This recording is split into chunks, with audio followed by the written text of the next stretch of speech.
All right, guys, welcome back to the channel. Thanks for tuning in. Thanks for watching. And of course, thanks for subscribing. We're back at it with the latest FSD build, FSD 12.4.1, which has not gone wide. It's sort of paused that release. They're going to wait and make some fixes and adjustments, and then they'll release it wider to everybody else. It's a pretty buggy build. And so today I wanted to talk really quickly about how we could actually fix this one, fix this version, what we expect from the next version of 12.4 to make it even better, okay? Before we get into that, though, I wanted to just address one of the comments, only one good question that was asked pretty much from the shareholders meeting, which was, can FSD still be transferable, or can it be transferable permanently, or whatever the case may be? Take a look at it and see what Elon said. My question is basically, for FSD transfer, I think that should be something that should be ongoing. I think not only on the benefit of you for getting more people on the fleet and getting, statistics and info, but also as Tesla owners, it makes us want to get the next model and transfer over. For instance, the thing that's been holding me back is wanting to wait for the FSD transfer again. So is there a reason why you haven't implemented that for ongoing time? It is pretty complex for us to do this. It's sort of, it adds a fair bit of complexity to the sales process. Yeah, and it is tough because we've got to earn revenue somehow. So, transfer is tough. But we sorry? One more quarter. Okay, one more quarter. All right, you got it. One more quarter. Okay, so as you see, that was not a great response. Didn't really make sense. It's going to interfere with the sales cycle. I don't know what that means. It causes problems for the sales cycle. Not sure what that means. It should be pretty straightforward. It's really just a credit for people who have the feature or don't. So if you have FSD, you total up the vehicle, whatever the cost is, and you add a credit for FSD. It's not installing hardware in the car. It's not doing anything. It's really a software toggle that you turn on or off if you have it. Just the way that the trial works. Like if you have a trial, the software toggle is turned on with a time limit and it's on. And then when that time limit hits, it goes off. Very simple. Not sure what the complication is from a sales perspective, or how that has any bearing on the fundamentals of buying software versus licensing software versus subscribing to software. If someone bought the software, right, like you buy a piece of software for your phone or your computer, if you get a new phone or a new computer, you can install it on that computer or that new phone. If you buy a new Tesla, you should be able to install it on that new Tesla. You shouldn't have to worry about, oh, there's a problem with the sales cycle and therefore it can't transfer over. Very silly. Okay, very silly. They should definitely fix it. They should definitely make it an ongoing permanent thing. If you buy FSD at whatever cost it is, you buy it, you should be able to transfer it. If you're subscribing, you buy a new vehicle, it just transfers over automatically to the subscription of the new car. Not a problem. But if you buy it, you own the software effectively, or you own a license to the software or the ability to use it. You should definitely be able to transfer it to another vehicle without question, without a problem, without complication. It's literally just a debit. You can just debit or credit, however you want to call it, the car. So let me know what your thoughts are on transferring FSD. Should we do it? Should they not do it? Should they allow it? Should they not allow it? Should it just be a one-off thing to just grab money from Tesla and you only have it for the vehicle's life, and then when the vehicle's sold or turned in or whatever, you have to give it up? Let me know your thoughts in the comments. Okay, so end rant. Now we jump into how do we fix 12.4.1? How do we fix that version and make it better? Okay, so first and foremost, jumping out the gates is just being able to make it start properly. Sometimes if you start on the side of the road, like I'll show you a clip here, and then I'll take off. Okay, so here's the first part, is when you try to take off from nothing, it does this. It kind of just stands there and sits still. That is a problem that they need to fix immediately. Okay, so that's the first thing. I'll give it a little bit of accelerator, get it going. But that's the first problem, right? Just getting it out the gates is an issue. As you can see, it doesn't start automatically. There's some issue with it. It just doesn't get out the gates for some reason, and it has a problem doing that. So fix that first and foremost. The other thing that needs to fix, we're looking forward to, is the lane centering. As you see, it's kind of drifting towards this side of the lane. You can tell it down here, staying away from this part of the lane. I think if it can fix lane centering and making sure that the lane, it stays centered in the lane, and it sort of extrapolates what a shoulder or an edge might be in a wider lane like this, I think it'll provide a much more comfortable, much more confidence-inspiring drive overall. But as you see here, it's pulling to the right quite a bit. And I actually had a chance to ride it in another person's car who had 12.4.1, and they have a Model 3, and it was doing the exact same thing, sort of pulling to the right a lot. So if it can conquer the lane centering a little bit better, even our X has 12.3.6, that's also pulling a little bit to the right as well. So it seems to be an ongoing thing, but if they can fix that, that'll be great. All right, so the praises of this obviously are hands-free, truly next level, can't overstate it. Keep that. Keep a lot of the nuances for some of the acceleration, some of the braking that it has here. But really we want to fix certain things like the aggressive braking, the random phantom slowdowns and braking that it does, right? And just the overall awareness, situational awareness of when lights are turning. Light turns yellow, start to slow down immediately. Took a little bit of time. Sometimes it tries to decide whether it can make it or not and provides a very uncomfortable slowdown to the red. So that's something that they can do to address and fix and make it better. One thing I did notice that was really positive is that it really does a good job staying away from curbs. I did have one little scare where it kind of angled the stop at the intersection in a weird way, so that it had to take the turn only but one way. And I thought I actually hit a curb. I thought I hit it. It actually came so close, but it actually missed the rim, which was pretty good. I'm pretty happy about that. But other than that one incident where I kind of knew it kind of staged the stop the wrong way, the wrong direction, that I would have to turn the wheel out and go in. It doesn't like to do that. That it was going to cause an issue. Luckily, I survived that one. And but mostly it's not been dealing with curbs in a negative way overall. That's the one instance in many drives on 12.4.1. Okay, so keep that, maybe even make it better. Stage the stop the right way. Don't be afraid to go wide to make the turn or whatever the case may be. But that's another thing that I'm looking forward to them addressing and refining with 12.4. Right, the next thing that I think they could try to do a little bit better is kind of fine tune the attention monitoring, right? The attention monitoring, I think they could fine tune that. Right now it's pretty decent, meaning I can look at the road and the road is vast. The road line is like from here all the way left and right. So I can look left and right as long as it is at the road level. If I'm looking left and right down, that's gonna be a problem. But I have the whole road to look at. I can look at houses, I can look at trees, I can look to the left and right to check for intersections. And it does a good job when I'm at an intersection, not complaining when I look fully left, fully right to see and make sure the clearing is there. So that's a really good thing that they have here. But I would love for them to fine tune it a bit, dial it in a little bit more, and they'll do that with more data, of course, and just make it a little bit more forgiving for other areas where, you might want to look down for a little bit, not for a lot, but just like 2-3 seconds. Maybe a message came in, you want to see it. Maybe you want to adjust something on the screen. Would love for it to do that a little bit better. All right, the biggest issue for us, like we said before, that they definitely need to fix is the auto offset. The auto offset is the cars or the software, whatever you want to call it, determining what speed it should be driving at, given its surroundings and given its observations of its surroundings, right? So if it's in a 25 mile an hour zone, it may choose to go 30 or 35 based on that, right? Based on other cars going faster. If there's no one around, maybe it goes slower, which is not great, especially if you have someone behind you. The way that I think that they should fix that and make it even better is allow you to create an offset. 5 miles an hour over, 10 miles an hour over, or percentage, whatever you want to prefer. And that is the default behavior for the speed offset, whatever that offset that you set is. Still on auto. Like right now, it's going 48 in a 50, and people are starting to pass us and go by us. Not a good look.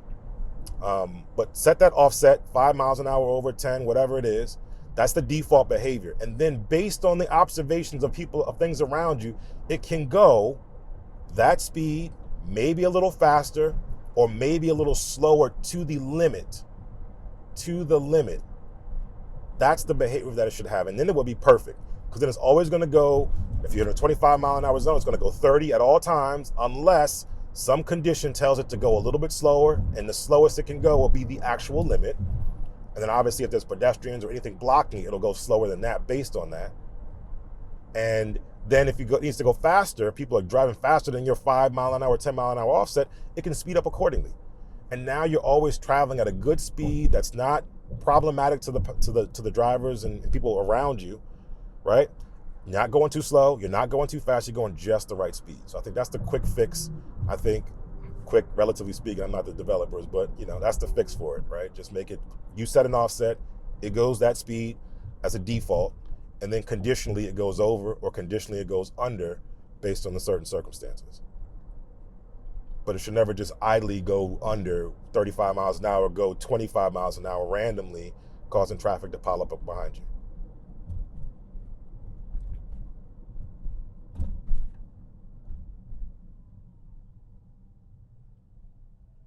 I don't know. Oh, you see, I'm looking at the screen. Oh, I didn't want to avoid tolls. I didn't want to do that. So I'm going to put this back on tolls. I knew something was up, but it's avoiding tolls, going this long, drawn-out route. My bad. But it's 11 minutes. It shouldn't be terrible. But yeah, I think that's what they should do to fix it. In addition to that, again, this is a carryover from 12.3.6 build, which is the acceleration and deceleration, specifically the deceleration, using more regen, less friction braking. Braking is very aggressive. It needs to be less aggressive, more natural, based on its anticipation. See the brake lights come on, it knows it's slowing down. Regen now to make a nice, smooth, slow down motion, then accelerate. Instead, it puts the brakes on, so it's accelerating harder, giving the passenger the swaying motion, as opposed to just letting it gently slow down the speed.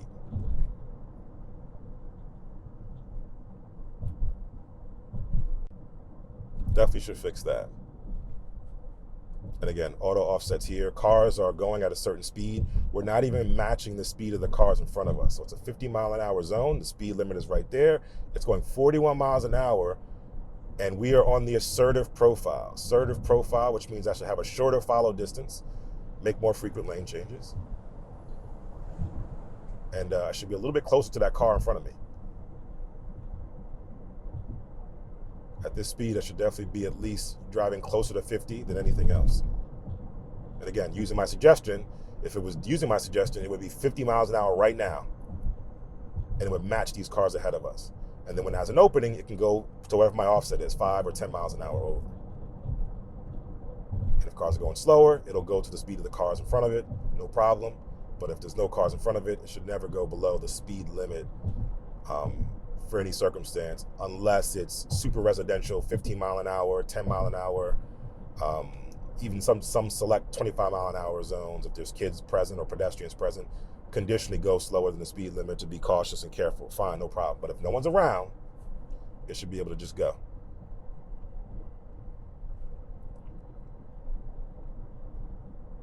But lane centering seems to be an issue both on highway as well as city streets.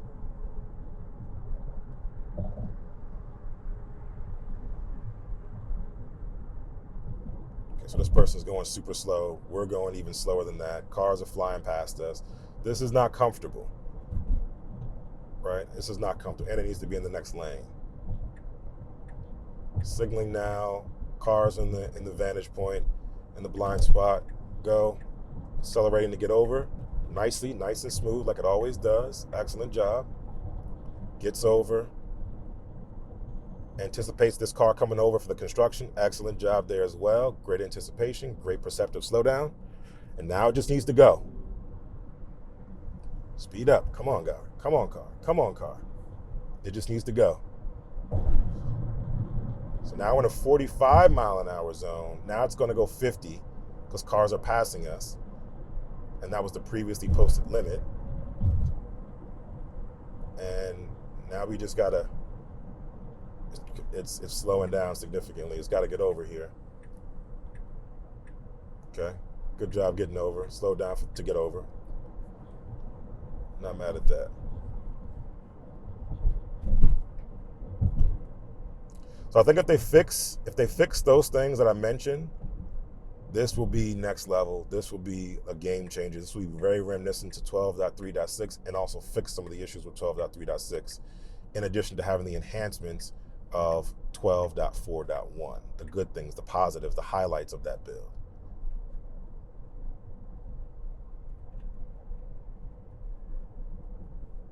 Good job controlling and slowing down here.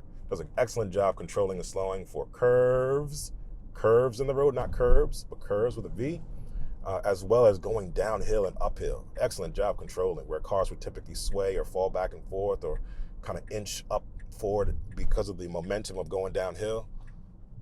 Does an excellent job. Can't state that enough. Unmarked roads is also an issue. And I guess in the vein of unmarked roads, right, it kind of slows down when there's not a marking on the road to kind of be a little bit extra cautious. But I guess I missed the biggest one. I'm sorry, I didn't even say that from the beginning, which was the lane selection. My word, lane selection is erratic. It needs to pick and commit to a lane. I forgot to say that from the jump. It needs to pick and commit to a lane. Whatever lane it thinks it needs to be in, it needs to commit to that lane. If it decides to be in a different lane later, it can change lanes, but it needs to commit to a lane first and foremost, so it's not swaying back and forth, waving back and forth 5-6 times, causing confusion and frustration to those around us. Full stop, good go. Oh, pothole avoidance would be great. Strong acceleration right there. That also can use some work. A little bit smoother on the acceleration could be better. Still get up to speed, but just do a little bit smoother. I have it on standard acceleration, not Plaid acceleration, so it's not like breaking my neck, but it should definitely be a lot smoother.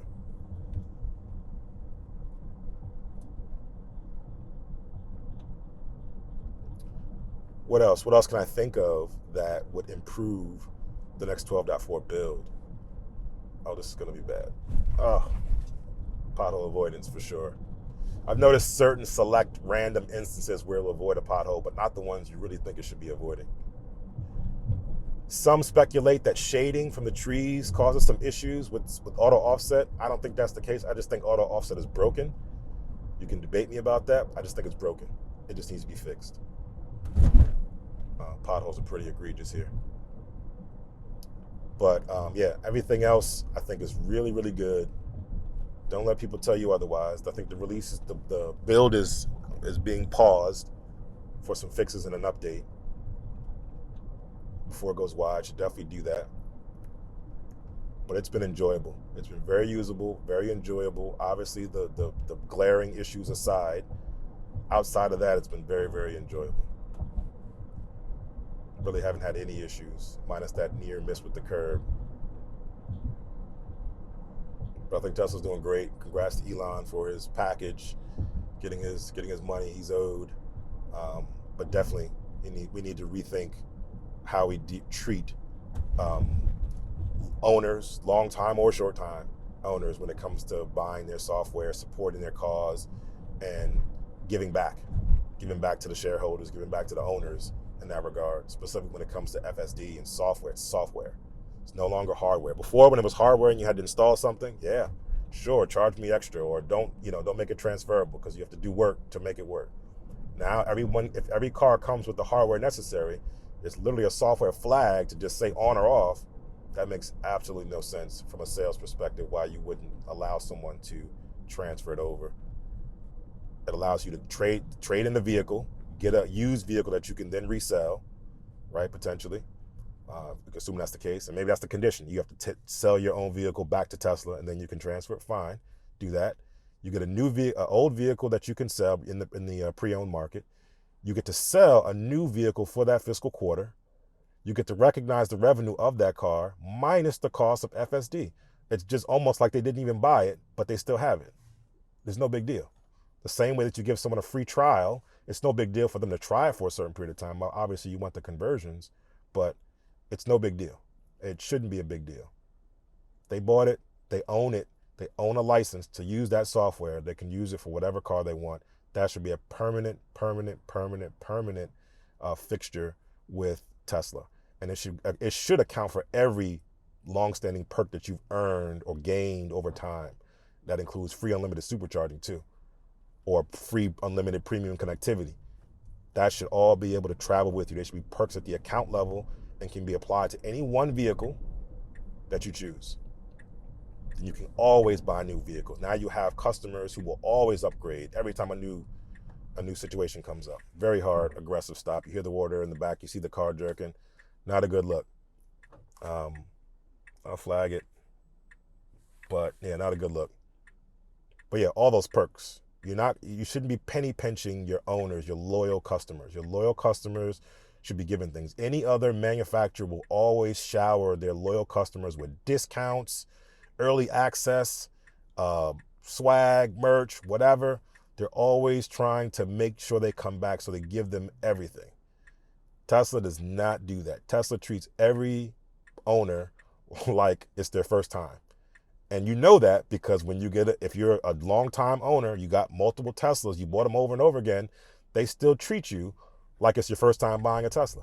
And you have to tell them, hey, this is not my first time. I bought a Tesla 5 times already, or 6 times already, or 7 times, or 2 times, or whatever the case may be. And they have a program called owner loyalty, and it just doesn't, all they try to do is get you into a new car. They don't give you any benefits, anything.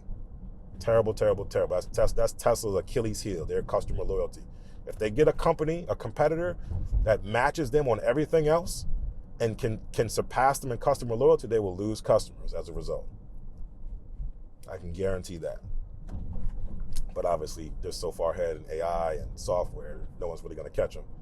But just if whatever happens, if someone can do customer loyalty and everything else that they do better, they'll win. Tesla, if you're listening, I know you are, customer loyalty is key. Reward those who have helped you quarter after quarter, year after year, reinvesting, whether it's shareholders or owners buying new cars when you need them to buy cars, when you need to close the quarter, when you need someone to take delivery, they buy and buy and buy again. Reward them. Please. Good job. Slowing down for the train tracks. Excellent. Make this turn right here. We're at our destination. Let me know your thoughts in the comments. Let me know what you think about all the things I said, specifically about what we can do to improve, or what Tesla can do to improve 12, I keep saying 11, 12.4.1 to make it better, 12.4.x, whatever it is. Let me know your thoughts in the comments about what I said about owner loyalty, your experiences. If you think I'm right, if you think I'm wrong, you think they should be buying FSD over and over again. Watch out, truck. Let me know in the comments. Until next time, enjoy your day. Enjoy your Tesla.